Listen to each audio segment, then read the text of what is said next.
যে কোনো মার্কে ভোট দিলে বেঁচে যাওয়া যাবে, তখন যেটা যদি কেউ বিশ্বাস করে সে মুসলমান দাবি করতে পারে।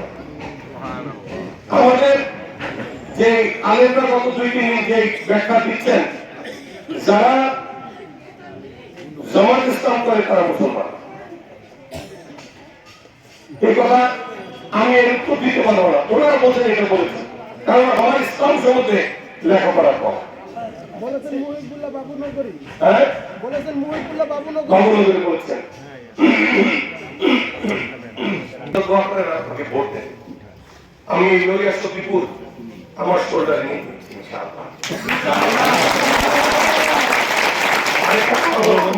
কি বলার করেছে জানেন?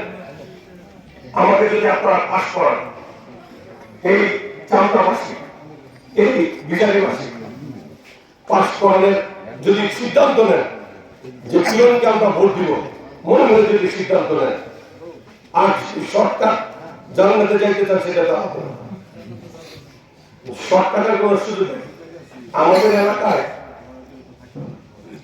এই কয়েকটা খাল ছিল ছোট ছোট, তো আমি যখন 92-93-তে রাজনীতি করি, তখন এই শুকনো মৌসুমে কোনটা জোরে টান দিয়ে যেতে, আর আমি যে গাড়িতে চলতাম আমি বললাম বাবা সাবধান, শর্টকাট করে না আমার নামো, আস্তে আস্তে ঘোড়াটা টাইনে যাও।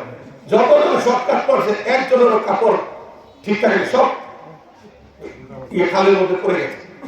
তো শর্টকাট করার থেকে কিন্তু কাপড় চোপড় দিয়েছে, শর্টকাটের রাস্তায় যাওয়ার কোনো সুযোগ নেই। আমি এটুকু বুঝি যে আপনারা সব একমত হন, 12 তারিখের মধ্যে ভোট দেন। আমি ওয়াদা বরখেলাপকারী লোক না, আমি ওয়াদা পালনকারী লোক। এই পর্যন্ত কথা বলেছি, দেখেন যে মন্দিরের কথা বলে, আজকে পর্যন্ত আমার 17টা প্রজেক্ট চলতেছে। বিদ্যার্থীদের বাথরুম হয়েছে নাকি?